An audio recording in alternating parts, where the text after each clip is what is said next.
dengan kekuatan kegelapan.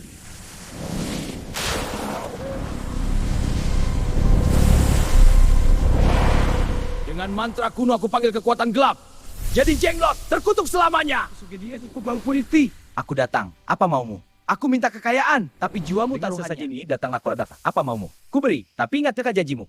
Harta, akhirnya.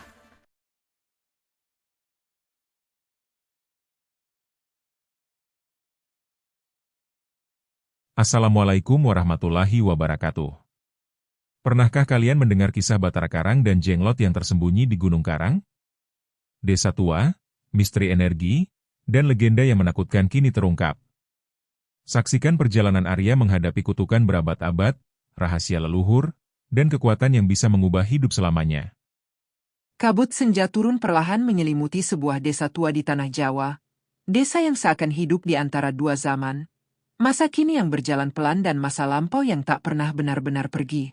Rumah-rumah kayu berderet sunyi dengan dinding kusam yang menyimpan retakan waktu. Sementara pohon beringin besar berdiri kokoh di tengah lapangan. Akarnya menjalar seperti jemari raksasa yang mencengkeram rahasia bumi. Di tempat inilah nama Jenglot berbisik dari mulut ke mulut. Tidak pernah diucapkan terlalu keras. Seolah-olah angin sendiri bisa tersinggung bila mendengarnya. Warga desa percaya makhluk kecil berambut panjang itu bukan sekadar benda aneh atau boneka menyeramkan seperti yang sering dipamerkan orang-orang kota. Mereka meyakini ia adalah jelmaan dari sosok sakti bernama Batara Karang, penjaga batas antara dunia manusia dan alam gaib. Konon dahulu Batara Karang adalah pertapa yang menjaga keseimbangan alam, memastikan manusia tidak melampaui batas keserakahannya. Namun ketika manusia mulai melupakan adat dan melukai tanah tempat mereka berpijak, sesuatu berubah, dan perubahan itu meninggalkan jejak yang tidak wajar. Setiap malam Jumat Kliwon, suasana desa terasa berbeda. Anjing-anjing mendadak melolong panjang, ayam berkokok sebelum waktunya, dan angin berdesir tanpa arah. Para orang tua akan segera menutup pintu rapat-rapat, mematikan lampu lebih awal, lalu berpesan kepada anak-anak agar tidak keluar rumah. Jangan bermain dekat pohon beringin. Begitu nasihat yang diulang turun-temurun. Sebab di sanalah, menurut cerita, sosok kecil berambut panjang itu pernah terlihat duduk diam. Matanya terpejam namun terasa seolah mengawasi seluruh penjuru desa. Desas-desus berkembang seperti api dalam sekam. Ada yang bersumpah pernah melihat bayangan kecil melintas di atap rumah saat bulan purnama. Ada pula yang mengaku mendengar suara napas lirih dari bawah lantai papan rumah tua. Tak sedikit pula yang mengatakan bahwa siapapun yang menemukan Jenglot dan memperlakukannya dengan tidak hormat akan mengalami musibah, usaha bangkrut, penyakit misterius, atau mimpi buruk yang tak kunjung usai. Cerita-cerita itu tidak pernah bisa dibuktikan, tetapi juga tak pernah benar-benar bisa dibantah. Bagi sebagian warga, legenda ini bukan sekadar kisah menakutkan, melainkan pengingat akan keseimbangan yang harus dijaga. Mereka percaya Batara Karang tidak sepenuhnya jahat. Hanya tersesat dalam kutukan yang membuatnya terperangkap dalam wujud kecil yang mengerikan. Di antara rasa takut, ada pula rasa hormat. Sebuah kesadaran bahwa dunia tidak hanya terdiri dari apa yang tampak oleh mata. Desa itu hidup berdampingan dengan keyakinan bahwa batas antara nyata dan gaib setipis kabut yang menyentuh sawah setiap pagi. Dan begitulah pertama dibuka, dengan bisikan, ketakutan, dan warisan cerita yang mengendap dalam ingatan kolektif desa. Mitos tentang Jenglot bukan sekadar legenda kosong, melainkan bayangan panjang dari masa lalu yang belum selesai. Di balik setiap pintu kayu yang tertutup rapat, di balik setiap doa yang dipanjatkan lirih sebelum tidur, tersimpan satu pertanyaan yang tak pernah terjawab. Apakah makhluk itu hanya cerita, atau ia masih menunggu waktu untuk kembali menampakkan diri? Malam setelah kabut tebal menyelimuti desa itu, seorang lelaki tua bernama Ki Rekso Diharjo duduk di beranda rumahnya sambil menatap pohon beringin yang menjadi pusat segala bisik. Wajahnya keriput, tetapi matanya menyimpan sesuatu yang tidak dimiliki orang lain, ingatan. Ia bukan sekadar saksi cerita, melainkan pewaris rahasia. Ketika beberapa pemuda desa mulai mempertanyakan legenda tentang Batara Karang, Ki Rekso Diharjo tahu waktunya hampir tiba untuk membuka lembaran yang selama ini dikunci rapat oleh generasi terdahulu. Menurut kisah yang ia simpan, Batara Karang bukanlah makhluk gaib sejak awal. Ia dahulu seorang pertapa sakti yang hidup pada masa kerajaan-kerajaan kuno Jawa, jauh sebelum desa itu memiliki nama. Ia memilih tinggal di lereng gunung yang kini hanya dikenal sebagai Gunung Karang, tempat batu-batu besar berdiri seperti altar alam. Di sanalah ia bertapa puluhan tahun, menjaga keseimbangan antara manusia dan alam yang tak kasat mata. Konon, Batara Karang memiliki kemampuan melihat batas tipis yang memisahkan dunia manusia dan alam gaib. Ia menjaga agar makhluk dari dua dimensi itu tidak saling melukai. Saat manusia serakah menebang hutan sembarangan atau melupakan adat, ia memperingatkan melalui tanda-tanda alam, angin ribut, gagal panen, atau suara misterius di malam hari. Ia bukan penghukum, melainkan penjaga keseimbangan. Namun perubahan zaman membawa kesombongan. Para penguasa kala itu mulai menganggap dirinya lebih tinggi dari hukum alam. Mereka memerintahkan pembukaan hutan besar-besaran demi memperluas kekuasaan. Batara Karang menentang, tetapi suaranya dianggap ancaman. Ia difitnah sebagai penyihir gelap yang menghalangi kemajuan kerajaan. Ketakutan dan ambisi pun bersatu menjadi pengkhianatan. Dalam satu malam yang kelam, pasukan kerajaan mendatangi pertapa itu. Ritual hitam dilakukan bukan untuk menghormati, melainkan untuk mengikat. Dengan tipu daya dan mantra yang disalahgunakan, kekuatan Batara Karang dipenjara dalam tubuhnya sendiri. Tubuh yang dahulu tegap perlahan menyusut, rambutnya memanjang tak terkendali, kukunya mengeras, dan suaranya terkunci dalam sunyi. Ia tidak mati, tetapi juga tidak lagi sepenuhnya hidup. Ki Reksodiharjo berhenti sejenak saat menceritakan bagian itu. Angin malam berdesir lebih dingin dari biasanya. Sejak saat itulah, ucapnya lirih, ia dikenal sebagai Jenglot. Bukan sebagai iblis, melainkan sebagai simbol kutukan atas keserakahan manusia. Wujud kecilnya bukan bentuk aslinya, melainkan sisa energi dari jiwa yang dipaksa terperangkap. Desa tempat mereka tinggal dipercaya berdiri di atas jalur perlintasan energi yang dulu dijaga Batara Karang. Itulah sebabnya kejadian-kejadian ganjil sering muncul di sana. Bayangan kecil di bawah atap, bisikan dari bawah lantai, atau perasaan diawasi ketika melintasi beringin tua bukanlah kebetulan. Itu adalah gema dari penjaga yang belum sepenuhnya pergi. Sebagian warga mulai merasa kisah ini bukan sekadar legenda usang. Apalagi setelah beberapa hari terakhir, tanah di sekitar pohon beringin tanpa retak seolah ada sesuatu yang bergerak di bawahnya. Seorang anak kecil bahkan mengaku melihat rambut panjang menjuntai dari celah akar saat senja turun. Ketakutan lama yang sempat mengendap kini kembali bangkit. Namun Ki Reksodiharjo tidak berbicara dengan nada teror. Ia justru menekankan bahwa Batara Karang tidak pernah berniat mencelakai desa. Ia terikat, bukan marah, katanya. Kutukan itu, menurutnya, belum selesai karena kesalahan masa lalu belum ditebus. Selama manusia masih memandang alam sebagai objek yang bisa diperas tanpa batas, selama itu pula energi penjaga akan tetap terperangkap. Dan malam itu, ketika cerita usai, suasana desa berubah tanpa ada yang benar-benar menyadarinya. Bukan hanya karena legenda telah diungkap, tetapi karena sebuah kesadaran mulai tumbuh, bahwa kisah Jenglot bukan sekadar mitos menakutkan, melainkan jejak sejarah spiritual yang belum selesai. Sesuatu yang dulu dikutuk kini seakan menunggu, bukan untuk membalas, melainkan untuk dibebaskan. Sejak malam ketika Ki Reksodiharjo mengungkap rahasia tentang Batara Karang, suasana desa tak lagi sama. Orang-orang mulai memandang Gunung Karang dengan cara berbeda. Bukan sekadar bukit sunyi di kejauhan, tetapi seperti mata yang mengawasi dari balik kabut. Gunung itu berdiri angkuh di utara desa. Puncaknya kerap diselimuti awan tebal seakan menyembunyikan luka masa lalu yang belum sembuh. Konon di puncak gunung itulah kutukan terakhir diucapkan. Setelah tubuh Batara Karang menyusut dan kekuatannya terikat oleh ritual pengkhianatan, ia masih memiliki satu kesempatan untuk berbicara. Dalam keadaan setengah sadar, ia berjalan tertatih menuju batu besar yang menyerupai singgasana alam. Di sana, di bawah langit yang bergetar oleh petir tanpa hujan, ia mengucapkan sumpah yang tak pernah dicatat dalam kitab manapun. Sumpah itu bukan tentang balas dendam, melainkan tentang keseimbangan. Ia berseru bahwa selama manusia melupakan batas, maka wujudnya akan tetap terperangkap di antara hidup dan mati. Energinya akan menjadi pengingat, hadir dalam bentuk kecil, diam, namun tak pernah benar-benar tiada. Sejak saat itu, Gunung Karang dipercaya menjadi simpul antara dua alam, tempat di mana dunia nyata dan yang tak kasat mata saling bersentuhan. Beberapa tetua desa menyebut malam itu sebagai malam retaknya langit.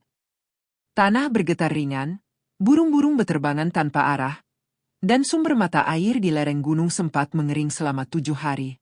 Tidak ada letusan, tidak ada gempa besar, tetapi perubahan terasa hingga ke akar pohon. Seolah alam sendiri menyaksikan peralihan seorang penjaga menjadi legenda yang terperangkap. Waktu berlalu, kerajaan runtuh, generasi berganti, tetapi Gunung Karang tetap berdiri sebagai saksi bisu. Beberapa pendaki yang nekat bermalam di puncaknya mengaku mendengar suara langkah kecil di antara batu-batu, meski tak menemukan jejak apapun keesokan harinya. Ada pula yang melihat rambut panjang tersapu angin di balik bayangan tebing, lalu menghilang ketika didekati. Namun yang paling mengusik adalah perubahan yang terjadi akhir-akhir ini.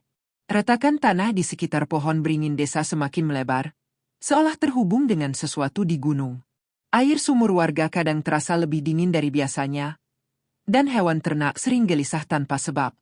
Ki Reksodiharjo mulai khawatir bahwa simpul energi di puncak gunung sedang melemah. Sementara itu, seorang pemuda desa bernama Arya, cucu jauh dari garis keturunan penjaga adat, merasa terpanggil untuk membuktikan sendiri kebenaran kisah itu. Ia tidak sepenuhnya percaya pada legenda, tetapi juga tak mampu mengabaikan tanda-tanda yang kian nyata.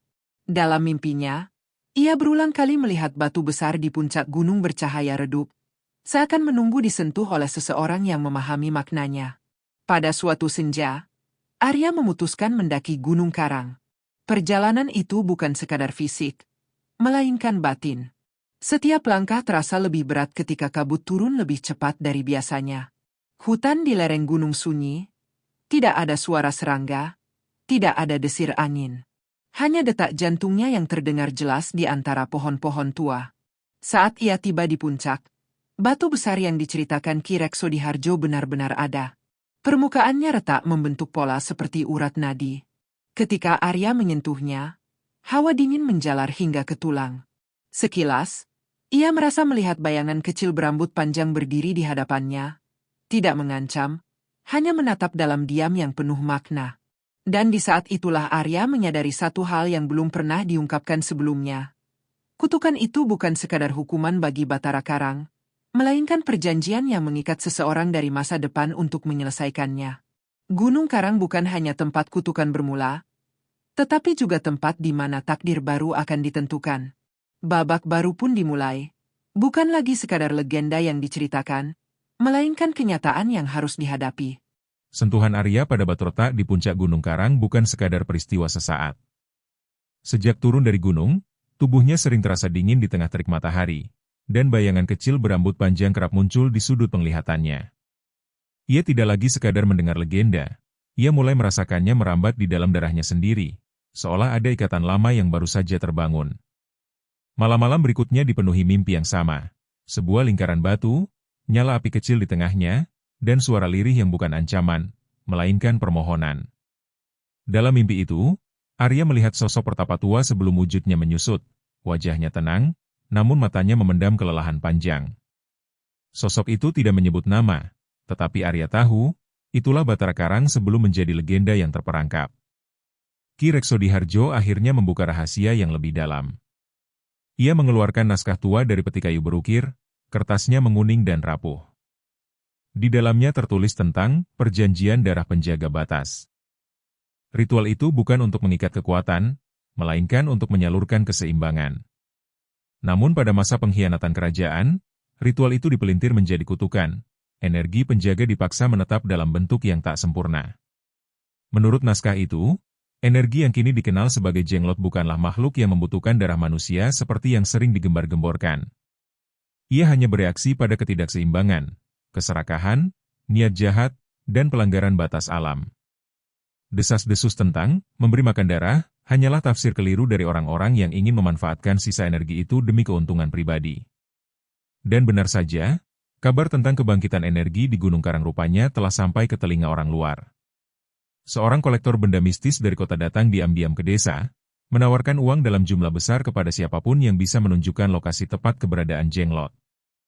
Ia tidak melihatnya sebagai warisan spiritual, melainkan komoditas langka yang bisa dipamerkan demi popularitas dan kuasa. Kedatangannya membawa keresahan. Beberapa warga tergoda oleh iming-iming uang, sementara yang lain merasa marah karena legenda leluhur hendak diperjualbelikan. Arya berdiri di tengah konflik itu. Ia sadar, jika energi Batara Karang kembali diperlakukan sebagai alat, maka siklus pengkhianatan akan terulang. Kutukan tidak akan pernah selesai, ia hanya akan berubah bentuk. Suatu malam, kolektor itu bersama 2 orang suruhannya nekat mendaki Gunung Karang. Mereka membawa peralatan logam, kamera, dan benda-benda ritual palsu. Namun sesampainya di puncak, kabut turun begitu pekat hingga jarak pandang hanya sejengkal. Angin berputar membentuk pusaran kecil di sekitar batu retak. Tanah bergetar halus, bukan karena marah, tetapi seperti peringatan. Di desa, pada saat yang sama, pohon beringin berderak keras meski tak ada angin. Air sumur beriak, dan ayam-ayam berkokok bersahutan. Ki Reksodiharjo memejamkan mata, menyadari bahwa simpul perjanjian sedang diuji. Arya, yang merasakan panggilan kuat di dadanya, segera berlari menuju gunung tanpa berpikir panjang. Ketika ia tiba, kolektor dan anak buahnya sudah terjatuh tak berdaya, bukan terluka parah, tetapi seperti kehilangan arah. Di antara kabut, Arya kembali melihat bayangan kecil berambut panjang itu. Kali ini tidak hanya diam, ia berdiri tepat di atas retakan batu, seolah melindungi sesuatu yang tak kasat mata. Arya akhirnya mengerti, perjanjian itu bukan soal darah yang ditumpahkan, melainkan darah yang diwariskan. Garis keturunan penjaga batas masih mengalir dalam dirinya. Ia bukan dipilih untuk memiliki kekuatan, melainkan untuk mengembalikan maknanya. Dan di tengah kabut yang perlahan menipis, satu pertanyaan besar muncul. Apakah ia berani memutus rantai perjanjian yang telah mengikat selama berabad-abad, atau justru tanpa sadar akan menjadi bagian dari kutukan berikutnya? Sepulangnya dari Gunung Karang malam itu, Arya tidak lagi bisa memandang rumahnya dengan cara yang sama.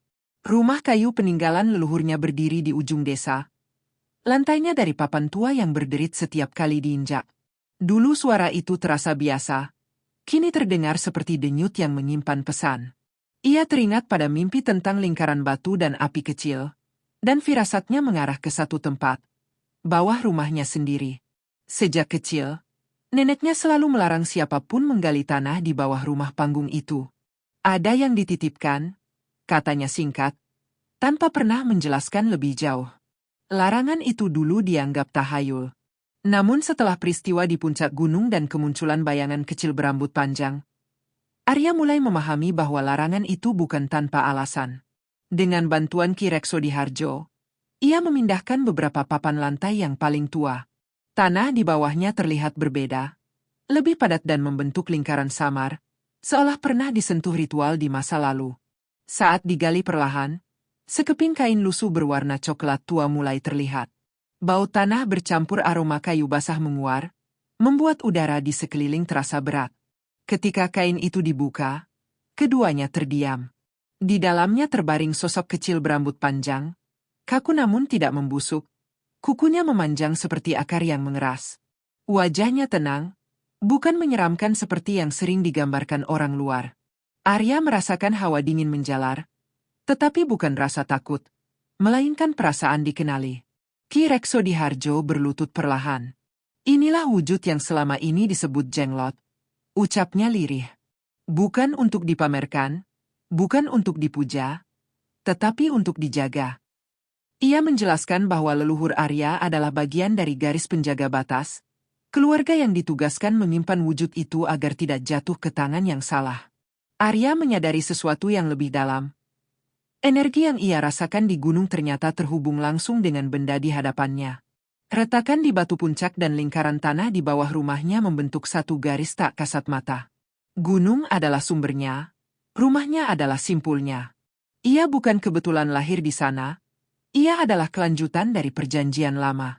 Namun penemuan itu tidak berlangsung lama dalam kesunyian. Kabar tentang kedatangan kolektor misterius telah menyebar, dan seseorang dari desa rupanya membocorkan informasi. Malam itu juga, bayangan orang-orang asing terlihat mengendap di sekitar rumah Arya.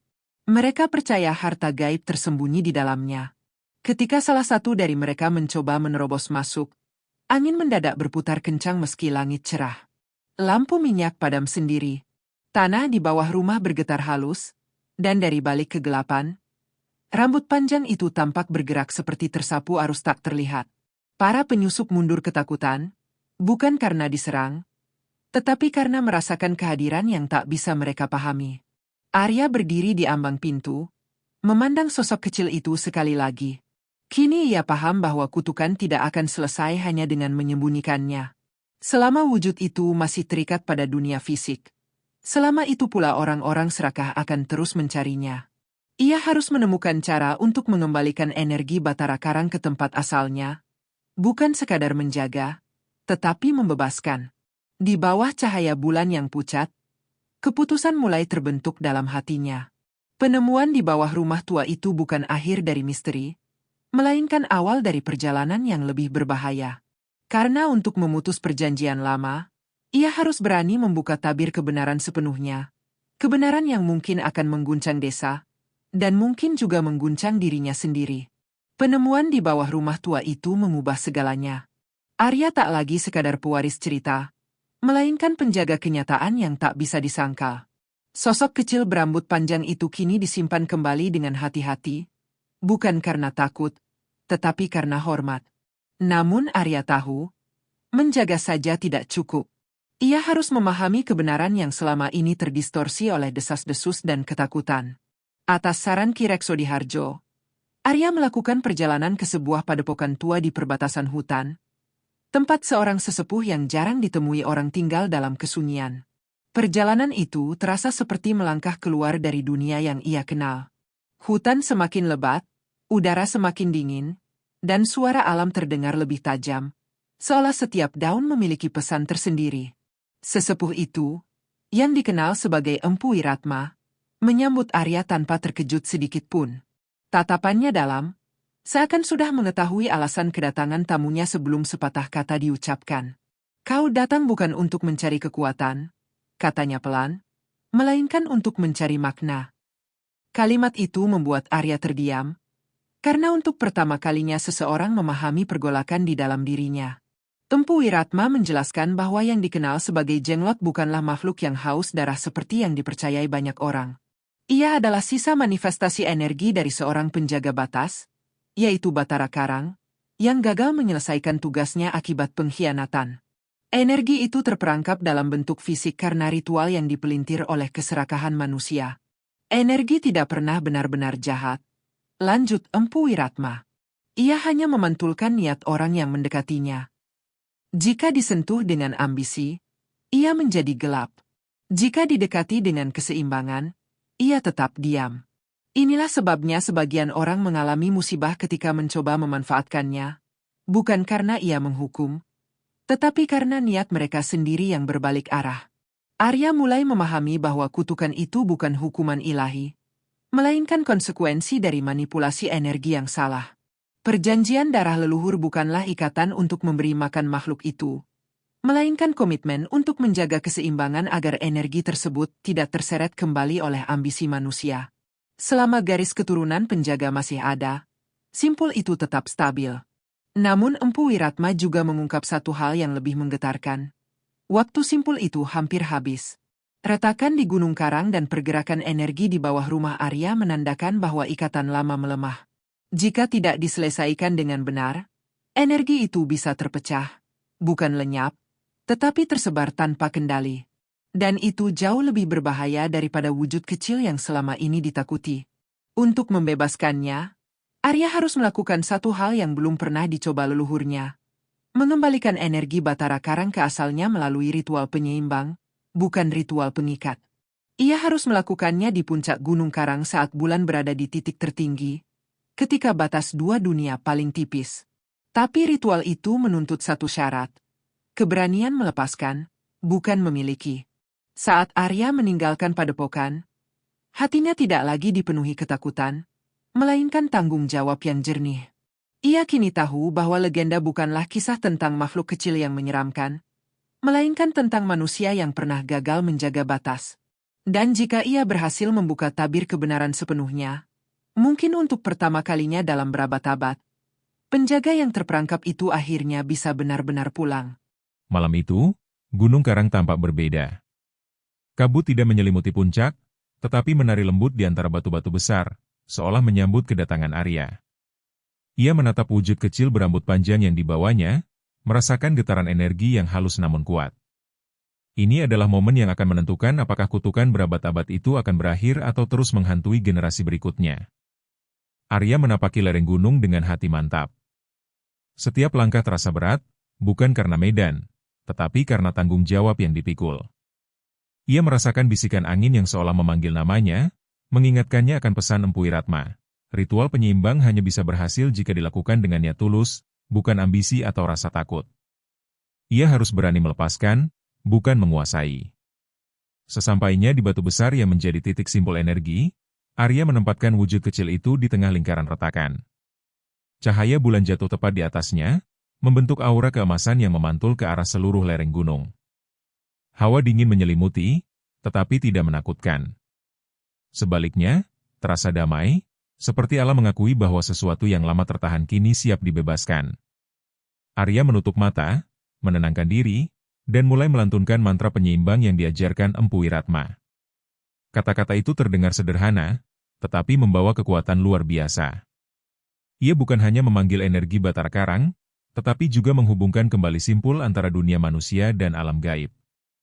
Tanah bergetar halus, cahaya dari retakan batu berpendar lebih terang, dan rambut panjang wujud kecil itu mulai bergerak lembut, seperti tersapu angin yang tak terlihat.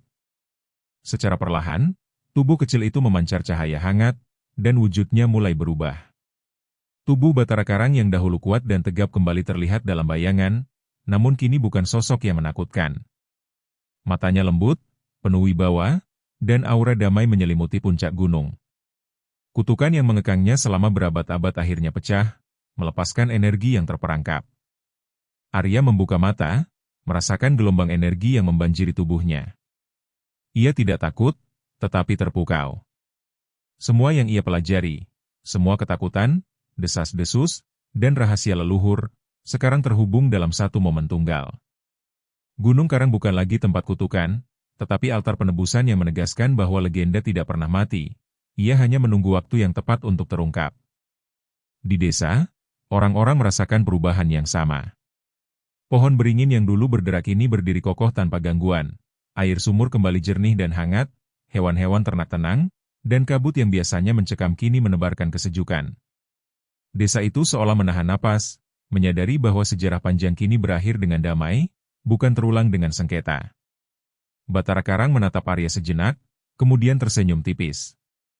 "Terima kasih," ucapnya dalam bisikan yang hanya bisa dirasakan oleh Arya. "Kau telah menyelesaikan tugas yang tidak bisa aku selesaikan sendiri. Kini aku kembali ke tempatku, bukan sebagai kutukan, tetapi sebagai legenda yang hidup dalam hati manusia yang menghormati batas." Lalu sosok itu perlahan memudar, cahaya hangatnya menyebar ke langit malam. Arya berdiri di puncak gunung, menatap langit berbintang.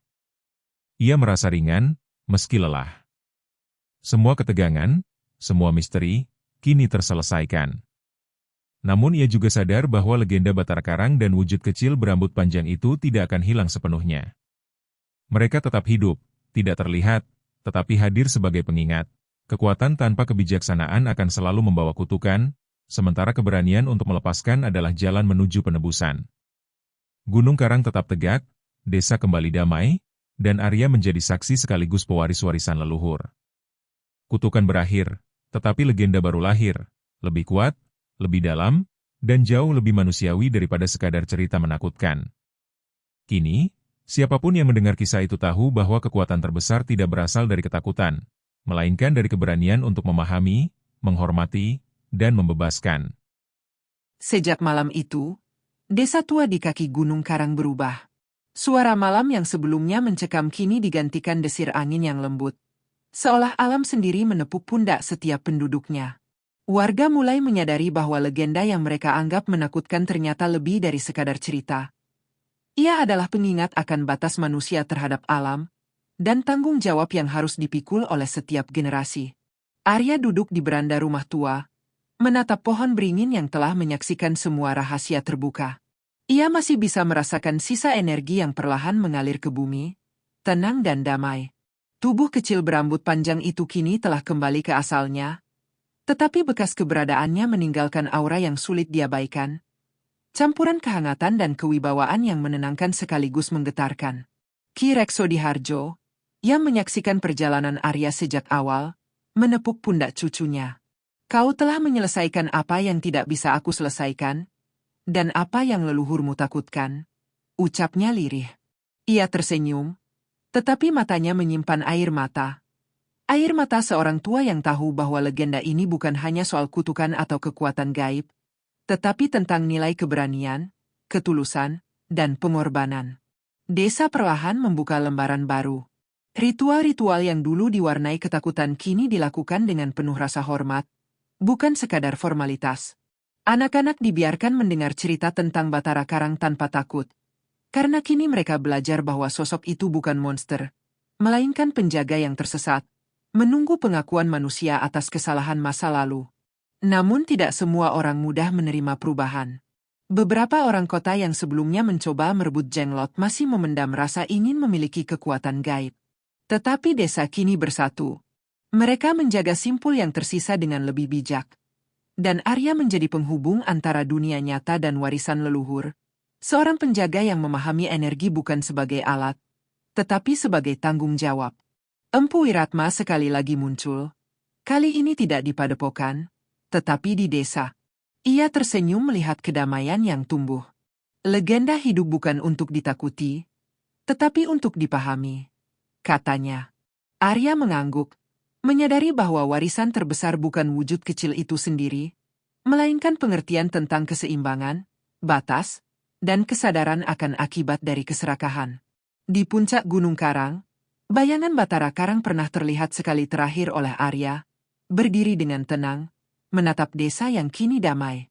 Tidak ada cahaya terang yang mengganggu, tidak ada gerakan yang menakutkan, hanya ketenangan yang meresap.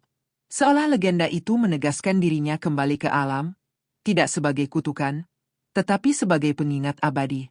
Warga desa kemudian mulai menulis kembali sejarah mereka, tidak hanya dalam bentuk naskah, tetapi juga melalui seni, lagu, dan cerita yang diwariskan dari generasi ke generasi. Arya membantu mereka mencatat semua pengalaman, termasuk perjalanan spiritualnya sendiri, sehingga kelak anak-anak desa bisa memahami bahwa keberanian untuk menghadapi kebenaran lebih penting daripada keinginan memiliki kekuatan. Seiring waktu, cerita Batara Karang dan Jenglot menjadi simbol keseimbangan dan keadilan. Para pengunjung yang datang ke desa, meski penasaran dengan kisah mistisnya, diajarkan untuk menghormati alam dan tradisi. Desa itu bukan lagi tempat ketakutan, tetapi pusat pembelajaran bagi mereka yang ingin memahami hubungan manusia dengan energi yang tak kasat mata. Dan malam terakhir bab ini, Arya menatap bintang-bintang yang bersinar di langit Gunung Karang. Ia tersenyum, menyadari bahwa kutukan telah berakhir, tetapi legenda baru lahir, lebih hidup, lebih manusiawi, dan jauh lebih bijaksana daripada cerita yang pernah tersebar sebelumnya. Legenda Batara Karang kini bukan tentang ketakutan, melainkan tentang penebusan, warisan, dan keberanian untuk menghadapi kebenaran yang tersembunyi di balik mitos. Sejak Arya menyelesaikan ritual penyeimbang di puncak Gunung Karang, desa itu seperti terlahir kembali. Angin membawa aroma tanah basah dan bunga liar, sementara suara malam yang dulu menakutkan kini terdengar lembut, menenangkan. Setiap rumah, setiap pohon, bahkan hewan-hewan di sekitar desa tampak ikut merayakan penebusan yang telah lama tertahan. Legenda Batara Karang kini tidak lagi menjadi kisah yang menakutkan, tetapi warisan yang hidup dalam setiap napas desa. Arya duduk di beranda rumah tua, menatap cahaya bulan yang memantul di dedaunan beringin. Ia masih merasakan sisa energi yang lembut mengalir di tanah desa, seolah alam sendiri mengucapkan terima kasih. Tubuh kecil berambut panjang, wujud Jenglot yang dulu menakutkan, kini hanyalah bayangan samar dalam memorinya, sebuah pengingat bahwa kekuatan tidak selalu terlihat, tetapi dampaknya abadi. Orang-orang desa mulai memahami bahwa legenda bukan sekadar cerita untuk menakut-nakuti anak-anak. Mereka belajar menghargai batas antara manusia dan alam, antara keinginan dan tanggung jawab. Anak-anak kini diajari tentang Batara Karang sebagai penjaga, bukan monster, sehingga ketakutan berubah menjadi rasa hormat yang mendalam terhadap warisan leluhur mereka. Ki Reksodiharjo, yang kini semakin renta, tersenyum melihat generasi baru tumbuh dengan pemahaman itu. Kau telah menutup bab lama dan membuka bab baru, katanya kepada Arya. Bukan sekadar menjaga, tetapi memahami. Itu adalah warisan yang jauh lebih berharga daripada kekuatan apapun. Arya merasakan arti kata itu, bahwa menjadi pewaris bukan tentang memiliki, tetapi menyeimbangkan. Di sisi lain, desa tetap berhati-hati. Energi yang dulu terperangkap tidak benar-benar hilang. Ia telah berpindah menjadi bagian dari alam sekitar, tersebar namun tetap hidup. Warga mulai melakukan ritual sederhana yang bersifat penghormatan, bukan pengendalian. Ritual itu mengajarkan mereka untuk hidup selaras dengan alam, menghormati batas, dan tidak mengejar ambisi tanpa pertimbangan. Beberapa pengunjung dari luar desa datang, penasaran dengan legenda Jenglot. Mereka diarahkan oleh warga untuk belajar, bukan sekadar melihat. Arya sendiri menjadi pemandu yang bijak, menjelaskan bahwa yang mereka saksikan bukan hiburan atau atraksi mistis, tetapi pelajaran tentang keserakahan, pengkhianatan, dan penebusan. Setiap pengunjung yang datang meninggalkan desa dengan rasa kagum, takut yang lembut, dan pemahaman baru. Suatu malam, Arya menatap puncak Gunung Karang dari kejauhan. Bayangan samar Batara Karang terlihat di lereng, berdiri tegap, tetapi kini damai. Aura wibawanya tidak menakutkan, melainkan menghangatkan hati. Arya menyadari bahwa legenda ini tidak akan pernah benar-benar hilang. Ia hidup dalam setiap angin, setiap bayangan, dan setiap kisah yang akan diceritakan generasi berikutnya. Desa pun berkembang menjadi simbol harmonisasi antara manusia dan alam gaib. Ritual, cerita, dan pemahaman diteruskan dari satu generasi ke generasi berikutnya. Arya menjadi figur sentral, tetapi bukan sebagai pemimpin tunggal, melainkan sebagai penjaga keseimbangan yang membimbing orang lain untuk memahami kekuatan, bukan menaklukkannya. Dengan berlalunya waktu, nama Batara Karang dan Jenglot tidak lagi menimbulkan ketakutan yang membelenggu. Mereka menjadi simbol bahwa kesalahan masa lalu bisa ditebus, bahwa kekuatan yang salah arah bisa dikembalikan ke jalurnya, dan bahwa legenda sejati bukan hanya cerita, tetapi pelajaran yang menembus waktu. Dan malam itu, di bawah sinar bulan yang menyorot lembut ke desa dan Gunung Karang, Arya tersenyum. Ia tahu bahwa kutukan telah berakhir, penebusan telah tercapai, dan legenda baru lahir, lebih hidup, lebih manusiawi, dan lebih bijaksana daripada cerita apapun yang pernah tersebar. Kini, siapapun yang mendengar kisah ini tahu bahwa keberanian untuk memahami, menghormati, dan melepaskan adalah warisan terbesar dari Batara Karang yang abadi. Meski kutukan Batara Karang telah berakhir dan desa kembali damai, Arya merasakan sesuatu yang belum selesai. Energi yang dahulu terperangkap dalam wujud Jenglot kini menyebar ke seluruh lereng Gunung Karang dan ke tanah desa. Tidak terlihat, tidak menakutkan, tetapi hadir sebagai gelombang halus yang bergetar di bawah kaki. Mengingatkan Arya bahwa keseimbangan tidak pernah permanen.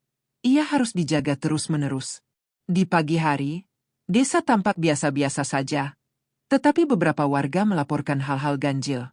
Air sumur di bagian tertentu beriak sendiri, bayangan pohon beringin memanjang tak wajar, dan hewan ternak bergerak seolah mengikuti sesuatu yang tak terlihat. Arya menyadari bahwa meski Batara Karang telah kembali ke asalnya, simpul energi, itu kini menjadi bagian dari desa, menuntut pengawasan. Arya mulai menelusuri silsilah leluhurnya lebih dalam. Ia menemukan naskah kuno yang tersembunyi di loteng rumah tua, berisi petunjuk tentang ritual lanjutan dan cara berkomunikasi dengan energi Batara Karang. Naskah itu menekankan bahwa siapapun yang memiliki garis keturunan penjaga harus memahami tanda-tanda alam, angin, bayangan, suara bisik, sebagai pesan yang menghubungkan dunia manusia dengan energi gaib. Kehidupan Arya berubah. Ia bukan lagi sekadar pemuda desa. Ia menjadi penjaga, guru, dan penghubung antara manusia dan warisan gaib. Anak-anak desa mulai diajari untuk menghormati alam, bukan karena takut, tetapi karena mereka belajar dari pengalaman nyata. Keserakahan dan ketidaktahuan bisa membangkitkan energi yang tak bisa dikendalikan. Di sisi lain, rumor tentang desa dan Gunung Karang mulai menyebar ke luar wilayah. Beberapa orang dari kota berani mencoba mendekati lereng gunung dengan niat mencari kekuatan, membawa alat dan mantra palsu. Namun setiap usaha selalu gagal. Tanah di lereng bergetar, kabut muncul, dan suara samar Batara Karang atau Jenglot terasa menenangkan atau menakutkan. Tergantung niat orang yang mendekat. Suatu malam, Arya mendaki puncak Gunung Karang seorang diri. Di tengah kabut yang tipis, ia melihat bayangan samar, bukan wujud Batara Karang atau Jenglot, melainkan energi yang berputar lembut di udara, bercahaya keemasan. Ia merasakan bisikan yang tak terdengar oleh telinga manusia, pesan tentang tanggung jawab, kesabaran, dan pengertian akan batas manusia terhadap alam. Arya mulai menulis catatan, bukan hanya untuk dirinya sendiri, tetapi untuk generasi yang akan datang. Catatan itu berisi pengalaman spiritual, tanda-tanda energi, dan cara menjaga keseimbangan tanpa memanfaatkan kekuatan gaib. Ia sadar, legenda Batara Karang tidak pernah berhenti menjadi pelajaran. Ia akan terus hidup, beradaptasi, dan menguji setiap generasi baru. Seiring berjalannya waktu, desa menjadi tempat belajar dan teladan.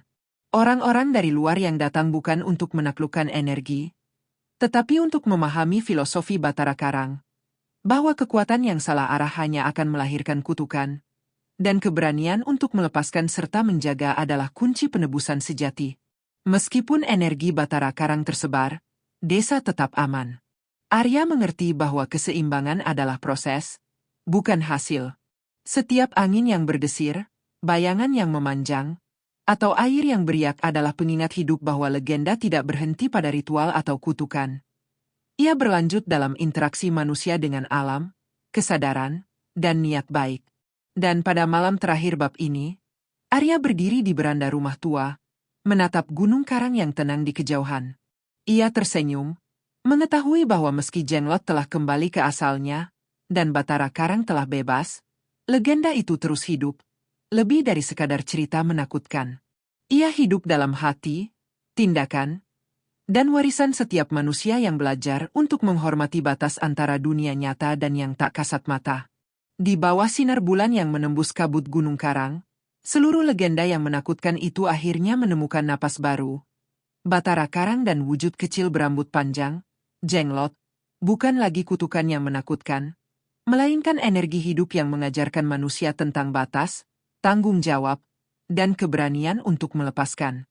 Dari desa tua yang sunyi hingga puncak gunung yang berselimut misteri, Arya menjadi saksi dan penjaga, menghubungkan masa lalu dengan generasi baru, sementara sisa energi menari lembut di antara pepohonan, mengingatkan bahwa kekuatan yang salah arah bisa menghancurkan, tetapi jika dihormati dan dipahami, ia membentuk legenda abadi.